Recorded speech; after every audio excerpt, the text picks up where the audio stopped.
नमस्कार प्रणाम। हम शिवशंकर कुमार रउआ सब भोजपुरी समाज के पैर छू के प्रणाम करत तानी। और रउआ लोग हमार वीडियो के जब देखी तो चैनल के सब्सक्राइब जरूर करी जा। उससे हमरा का होला कि हौसला मिलेला। और चैनल जितना से ज़्यादा हो सके सब्सक्राइब करी और वीडियो को अपन दोस्तन के पास मतलब शेयर करी, ताकि हमरा ज़्यादा से ज़्यादा एनर्जी मिला और हम अगला वीडियो बनावे खातिर फिर से तैयार हो। बहुत मेहनत लगेला वीडियो के बनावे में, और अगर रउआ सब सहयोग करब तो ज़्यादा बेहतर लगे, मज़ा आई।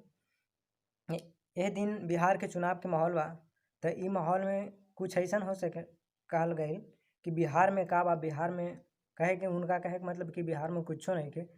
अब रउआ सब बताई कि जे बिहार मतलब भारत के 4 स्टेट के बदले IAS IPS तैयार करेला, और भारत में कहीं भी देखा बिहारी सब जगह पे पहुँचल बा, और बिहारी के नाम सबसे ऊंचा बा हर क्षेत्र में, चाहे पसीना बहावे के होई चाहे कलम चलावे के होई।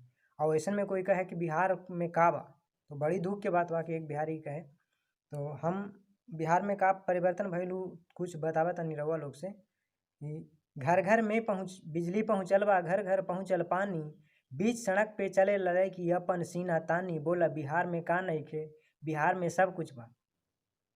तो घर घर में बिजली पहुँचल बा, घर घर पहुँचल पानी, बीच सड़क पे चले लड़ाई अपन सीना तानी। बोला बिहार में का नइखे, बिहार में सब कुछ बा। चैन के जिंदगी चैन के रोटी, चैन से राते सूता, झोपड़ी से इंदिरा आवास में चैन के जिंदगी लूटा। बोला बिहार में का नइखे, बिहार में सब कुछ बा। ना अब अपहरण होला ना कौनो रंगदारी, ना अब बिजली तार चोरावे ना अब सीना जोरी। बोला बिहार में का नइखे, बिहार में सब कुछ बा। माने ली शराब बिकेला पर न होला गुंडागर्दी, वर्दी न अब रौब जमावे सुने न जनता अर्जी। बोला बिहार में का नइखे, बिहार में सब कुछ बा।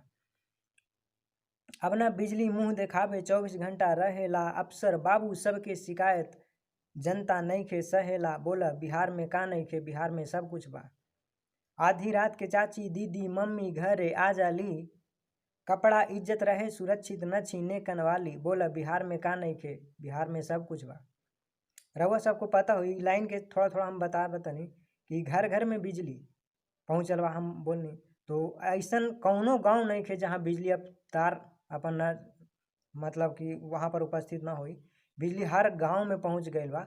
अब बिजली लेवे के ना लेवे के ई तो अपन मन के बात बा, बाकी बिजली हर गांव में पहुँच गए। ऐसा नहीं हो सकेला कि बिजली कोई गांव में ना पहुँचल। और चैन के जिंदगी इसे कहले कि एक जमाना रहे जब सही सांझ यानी सांझ होते ही आदमी लोग अपन अपन घर की केवाड़ी लगा के दरवाजा बंद करके सो जाला, अंधेरे रहे। और रात में चैन के कबो सूतो ना कि कहीं हमार भैंसिया घरवा में कोई चोर न हिल जाए, हमार भैंसिया न खुल जाए। अब फिर भी सुबह उठ ऐसा सुने में आवेला कि फलना जगह भैंस खुल गए, वहाँ पीटर चोरी हो गए, वहाँ मोटर चोरी हो गए, फलना के साइकिल चोरा लेलके, फलना के टीवी चोरा लेलके, यहाँ तक कि बजबो चोरा लेलके। अब ऐसा कौनो बात नहीं है कि कहीं कुछ चोरी होला, या ऐसा कोई बात बा कि जहाँ छोड़ा जहाँ पावा वहाँ पीटरवा को छोड़ दा, मोटर छोड़ दा, कौनो डर नहीं है कि कोई लेके भाग जीते।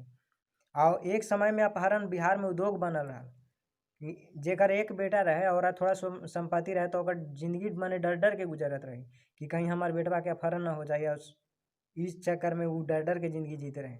ऐसा बहुत हो एकदम अपहरण तो समझ उद्योग दूसरा बिहार के बन गई है।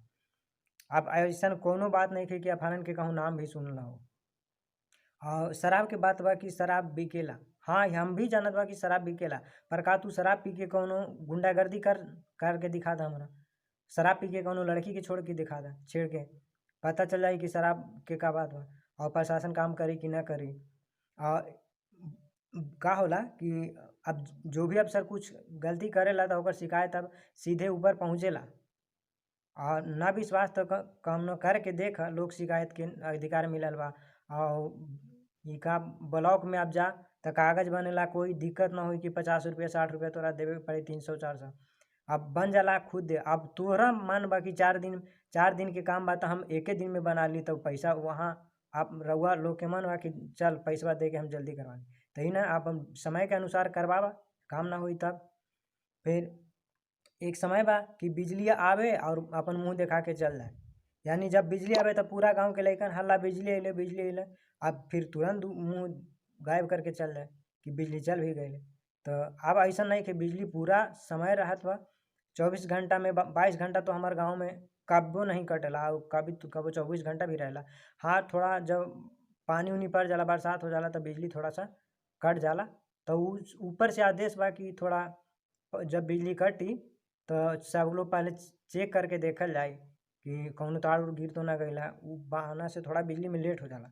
बाकी ऐसा कोई बात नहीं कि बिजली नहीं खे। तो चली हम रउआ सबके फिर से नमस्कार करत बानी और बाद में बात करब।